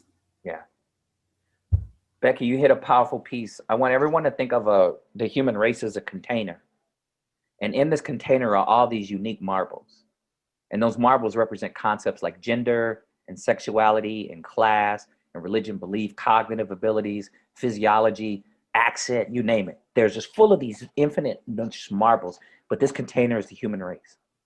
With the colonial creation of the concept of whiteness, saying that the only people considered human were those considered white. So I wasn't considered a human being in this country up until 1964 with the passing of the Civil Rights Act. Non-white people were not considered human in the United States prior to 1964. The United States government, by the way, is the only formal institution that has made that public proclamation that non-whites are considered fully human and worthy of protection under the law. Various religious and corporate entities have yet to make that public proclamation. So what happened was, now you have these multiple containers, a brown, a yellow, a red, a black container. And that clear one is called white, even though it's just human. Now, because of people are studying whiteness, that container has this white hue. So each one of those containers impacts the way we look at gender. So if I said woman, stereotypes come to mind. But if I say black woman, different stereotypes come to mind. Latina, totally different stereotypes. Chinese woman, totally different stereotypes. Watch this, region and religion. Middle Eastern Muslim woman, Southern Asian Hindu woman, East Coast Jewish woman. And now I say white woman. So we don't say white, we don't say the Mexican, we'll say the Mexican gay guy, but we won't say the white gay guy, we'll say the gay guy. Whiteness has been default humanity. So just as Becky said, race agitates the existing identity prejudices. It impacts the perception. Race is never separate. Race is always there all the time, every time, even when we don't name it. Thank you. Here's another question in the chat box. Do either of you believe that the competitiveness that is often encouraged in school may contribute to the white fragility and fear of an increase in diversity within our American society?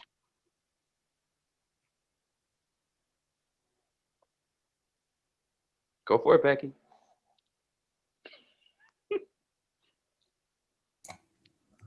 I think, in my opinion, from what I have seen in 30 years in public education, it may be a small contributor, but it's not the contributor.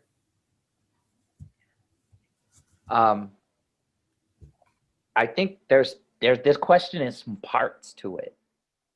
And so kind of like what Becky said, I think the fragility that happens is because a lot of people, if you're raised in a very sterile environment, you don't build an immunity.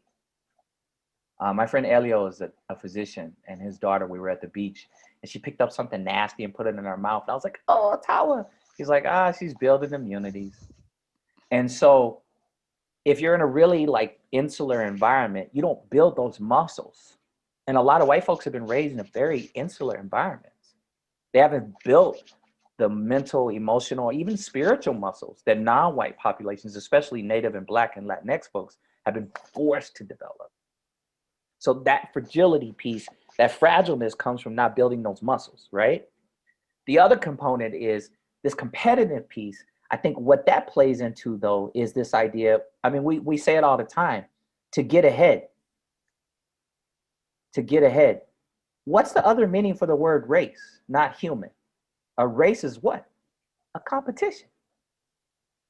So this whole stuff was designed by European colonizers to make labor forces race and fight against each other instead of turning to this hoarding of wealth that was going on with colonization. Divide and conquer. Keep the peasants fighting over crumbs. Thank you. There is another question in the box. Do education students in college get training in implicit bias and/or in how to use the investigative approach to teaching?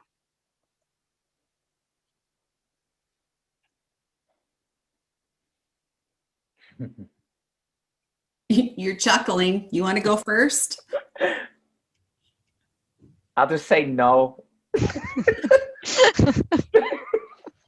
Well, that was concise. I would say that was what I expected as an answer, but how are they going to be teaching students if they've never been trained in that approach? And I think some have. Again, I think we have to think of it as a continuum. Okay. Right? I teach at Hope College. I teach at Michigan State University. And so, you know, there are different courses that make more of a priority of teaching that way, so that students constantly throughout that course are being exposed to different forms of pedagogy and different realizations that they're going to have to make before they go into any classroom and work with students. Is it where it needs to be? Is that level of preparation where it needs to be in this area? No. I guess I'll leave it at that. Becky, I want to ask you a question. So I've worked with a number of IB programs throughout the world. Mhm. And do you feel that at the middle school level, 6th, 7th, and 8th grade, scholars are capable of doing IB level, university level of inquiry, research-based, portfolio type of presentations? Do you feel that they're capable at that middle school, junior youth, 6th, 7th, and 8th grade age? Most of the time, no. And I think that's because number one, they haven't had preparation in the lead up to those grade levels with regard to those necessary skill sets that they need to have in order to be successful in an IB program. And secondly, you know, when we look at the whole child and we look at social, emotional, cognitive levels of development, I'm not sure that students in 6th, 7th, and 8th grade are as developed as we need them to be in order to thrive in that kind of a learning environment. The reason why I ask is because in working with children from different parts of the world, particularly from areas called the third world, 12-year-olds have a maturity that a lot of times 32-year-olds don't have in our society. Mm-hmm. Because they've had certain like risk to develop their frontal cortex, their frontal lobes, things they've had to develop and deal with in their societies, that they've been in charge of intense things that to some degree, what we call privilege is actually perilous. It is debilitating an innate capacity that youth and children had for thousands of years when they would go through like rites of passage when they were indigenous societies. That the schooling model as we know it cheats them out of inherent capacities and in a sense almost indoctrinates them to become little worker drones. Thank you. Nancy Mack, you have your hand raised. If you want to unmute yourself. Yes, I wanted to follow up on some things Becky said because I'm a professor at Grand Valley in mathematics education and I work with pre-service elementary teachers and I teach enrichment math lessons to classes of 2nd, 3rd, 4th, and 5th graders in Grand Rapids. So I would say I would agree with a lot of what Becky said, but we are making progress. I think the new state standards that are coming in for elementary teachers are really going to help with getting the children to think more critically. In math, we do notice and wonder, where what do you notice? So Calvin, what do you notice? What do you notice in this picture? What interests you? What problem would you like to solve with that? What problem can you create from that? So we're starting to do a lot of that at the younger ages, but it does have to start at the younger ages to just throw them in, because my students at Grand Valley haven't had that. And so they're kind of lost when I ask them that to begin with. And these students are 20, 22 years old.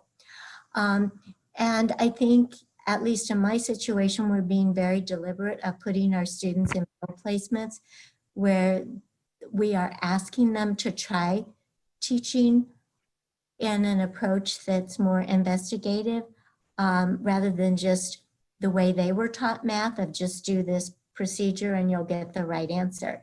So we're trying to do that. We just ask them to try it so they can eventually make a choice of what works best for them and in their district and what meets their district goals. But I think the state is making progress in the standards. So I just wanted to add that. Nancy, can I ask you a question before you go? Sure. What do you think is missing?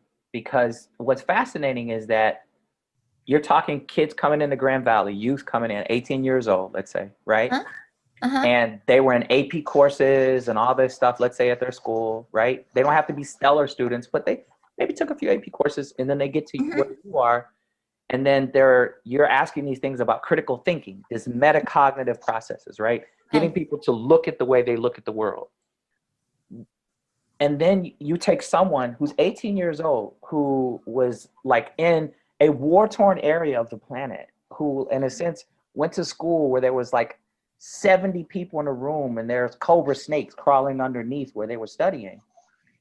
And that kid can do that, what you are wanting, but this kid that went to like, iPads and, like smart screens coming down and everything can't do. What's happening in our society with all this stuff that kid can't, but that kid that grew up in that war-torn area can? I can give you my personal opinion. I can't, and it's back to my professional background, but it's not where my area of research is. What I've seen is that the focus, especially in math, has been more on just learn how to do the procedure. Don't worry about why. I get so many students, they have no idea why you do anything. When I've talked to colleagues that are from different countries and I've asked them about their personal experiences with schooling, and I'm amazed at what their situation was, which is just like you said, 40 to 70 students in a classroom and often didn't have any books, things like that. Those children thrive on learning and figuring things out. And for them, going to school is a real privilege. Learning those things, they can apply a lot of what they're learning to their daily life. Whereas we seem to have a different view of education in our society. I don't see the joy of learning anymore. I see it's just a hurdle you have to do to get a good paying job if you want to get a college education. These are just my personal opinions. I'm not representing Grand Valley. And it's sad to see for me. So I just don't see that. So I'll just be quiet then, unless you want to ask me something. No, thank you, Nancy. Yeah, thank you. Sure. Thank you, Nancy. We have a question, kind of a statement question. Do you believe, like every other form of collectivism, that racism is a quest for the unearned, a quest for automatic knowledge, for an automatic knowledge of man's character that bypasses the responsibility of exercising rational or moral judgment, and above all, a quest for an automatic self-esteem?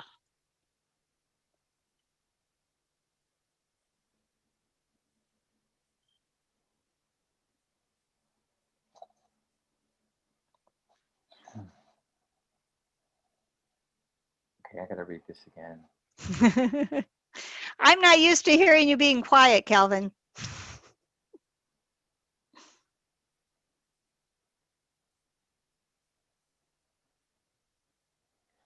I think I know you all call this anti-racist, but I think what we're dealing with, the essence of the creation of racism is a God complex. And this whole idea of manipulation of human reasoning and free will to, in a sense, hoard wealth, to hoard resources. And when I say wealth, I'm not talking about money, because currency, because the word salary comes from salt, because there was a time when salt was worth more than gold, right? It's about who controls knowledge, who controls like information and storytelling and weapons, who controls land and water and things like that, right? And so this approach at its essence is, and I'll write it in the chat, this stuff is it's itheism, not atheism, itheism. It's a prison of self. And what it does, it facilitates because we're just animals in a human frame. So what it does is it draws out, in a sense, our animal nature. Now, the rest of the animal kingdom is checked by instinct and checked by the natural order, right? Unless we domesticate them and then we interrupt that, plants and animals. But the free world, and I don't say wild because it's not wild, it's free. They operate within a harmony. In the Semitic faiths, I'll go back. The reason why they depicted the devil as half goat, half man is because it was always this fight between the flesh. In Arabic, they refer to as jihad. The real definition of jihad is struggle between our lower self, our animal self, and our spiritual self. So what racism was really, it was a rationalizing, it was an excusing of that. It was an inviting out that lower nature and then naming that progress, naming that nation building, naming that good. And we're still limping along. And that model has become so, the barbarity of it is so grown that we talk about 1620. Like this month, December, those folks landed in lands now called Massachusetts, 400 years ago, 1620. You notice we don't talk a lot about 1607, the first English settlement, which was Jamestown. Why? Because they ended up cannibalizing themselves.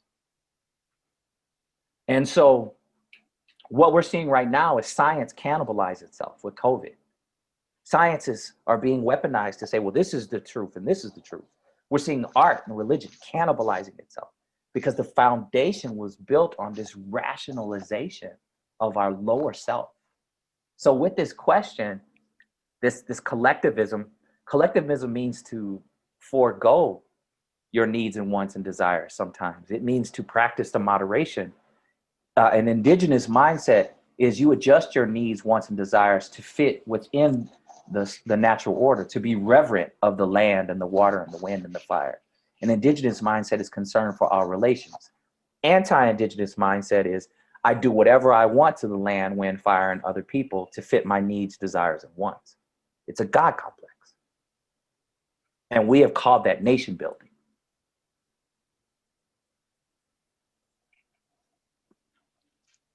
Thank you. Again, if you have a comment, a question, please raise your hand or put your question in the chat box. I see a brother, Wes McGee, raised his hand. All right, Wes, go ahead and unmute yourself. One of the things that I look at, and Calvin and I used to communicate back and forth with emails back in the day, where he got his haircut. Trying to be like you, Wes. I'm trying to be like you, man. You know, I know it's hard to, you know, be your elder, you know. Anyway, it's good to see you again, my brother. It's good to see you. Good to see you. Good to see you. One of the things that I look at in some of the things that in education, my mother was an educator, as some of you all know. And when you look at how this country, and what I'm getting at is, let me put it simple. Calvin said something very wonderful. I look at international students coming to America with the undergraduate degree, get a master's, PhD. They are so far ahead of the American students. They're so far ahead of 4 or 5 businesses of really hiring them. They have more going for them than basically anything else here. They are, in most cases, 2 years on average, minimum, out of high school before they even hit these shores. So if you have let's technically say almost like a 4-year degree to a social arts degree on up, with all the things that goes on in their country, you know, without games or, you know, other software toys and everything else, they think like we did when we was children. They create things. You learn to create something out of nothing. And once you begin to use your mind in its fullest, when the question was asked, you know, could a 12-year-old do something, what, you know, professor come down, and the answer was they can't, or it's not being taught. That's what the big problem is. And there is a loss of creativity in this public education system, private and religious teaching, on how you're going to really be competitive in the globe.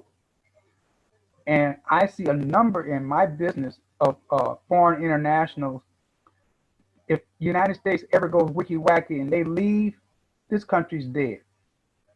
Because the businesses could not survive on a global scale anytime soon. I mean, it's really, it's what's being taught, here is actually, as I would call it, foolish.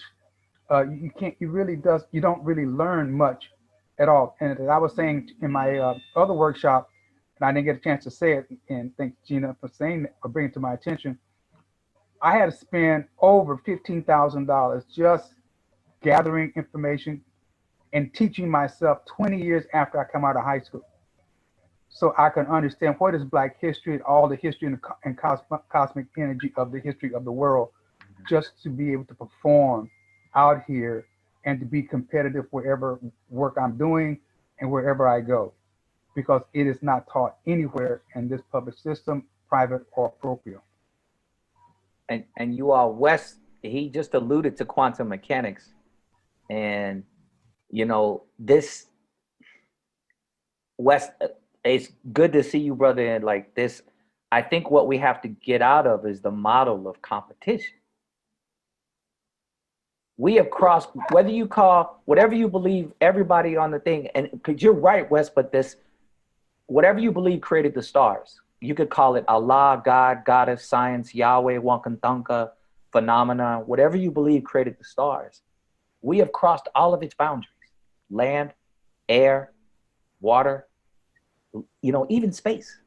And yet we still haven't crossed our man-made superstitions around skin color, belief. Well, as you know, skin color was imposed on, it was made up. As what you left out was the Beacons Rebellion, but that's another story. But it's divide and conquer by any means necessary to give the white elites or the planters the means in order to maintain that only white women can be married to us, since they're the only ones that can produce white children. And the whole thing is based upon miscegenation. So the laws of separate but unequal started with miscegenation and has developed just blossom out of that in a very negative and poisonous way.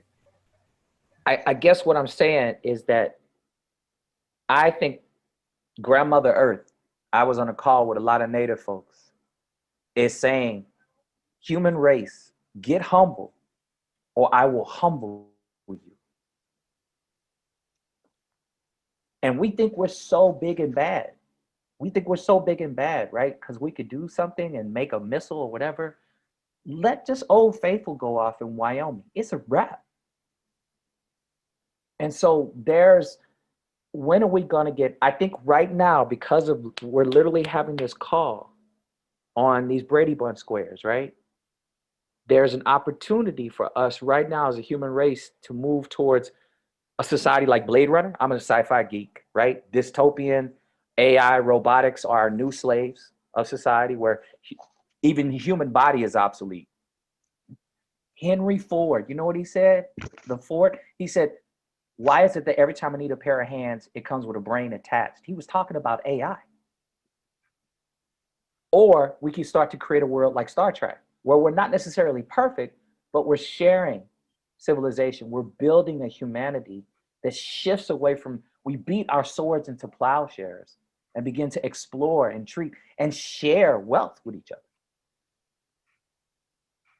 And I think that this idea of, I was on a call with some billionaires. One of the co-owners of Ben & Jerry's, owner of 7th Generation. They're talking about corporate citizenry. Well, not citizenry with nations, but that you're a citizen to a corporation. Like, that's coming. And we're still fighting over flags and colors. So education is the only thing, because I'm gonna shut up. Thank you, Wes. Thank you. Thank you. No problem, my brother. Anytime. Still got the same email in case you want to contact me again. I'll hit you up later. Okay. any other comments, questions? Are we wrapping up? This has been so rich. I need to re-listen to everything. So grateful. Can I ask Becky a question? Yes. Becky, this is really, really specific and it's not political. But as you know, what was going on with the DeVos family, right? And Amway and various things, and this privatization of schools, privatization of all things. Like the United States has always been sort of a socialism, capitalism hodgepodge. Like police departments, that's socialist programs, fire departments, socialist programs, public schools, minimum wage, parks and recreation, Social Security. Those are all socialist programs within the capitalist model, right? Do you feel that, or do you, and this is just your opinion, all right, honestly, but within the next 5 years, we could see a major collapse of public schools as we know it and move towards just more complete privatization? Or can things be salvaged? Well, I'm the eternal optimist. So I would say they can be salvaged, but it's going to be a pretty big lift that's going to have to occur. And what's that Jenga piece, Becky? What's that big lift, that core piece to make it fall down so we can build it better? I don't know if there's one piece, but I think that one of the pieces has got to be a change in how we educate our students, and with regard to the what. Because I'm still seeing a lot of knowledge for the sake of knowledge. And if we can't get past that, then we're sunk. And that's just a baby step that has to happen. Busy work. We got to get beyond the busy work, right? Thanks, Becky. Appreciate what you do. I taught social studies. You're my people, so thank you. Well, again, a huge round of applause for both Calvin and Becky for all that you've shared, all of your wisdom and insight. I just couldn't be more grateful, and I'm seeing the hands and the waves, and especially for going the extra mile, even beyond the town hall structure that we normally have, for being part of a conversation. It's so helpful. We have to be in that position to listen, but then to be able to exchange ideas and have the conversation is so critical. So thank you for helping us to do that. And we will continue to stay in touch. Also, we've had, I know we've had people on this call from different media outlets, so we'll be looking for those stories and posting those as well to everybody. Until next time, namaste. Namaste.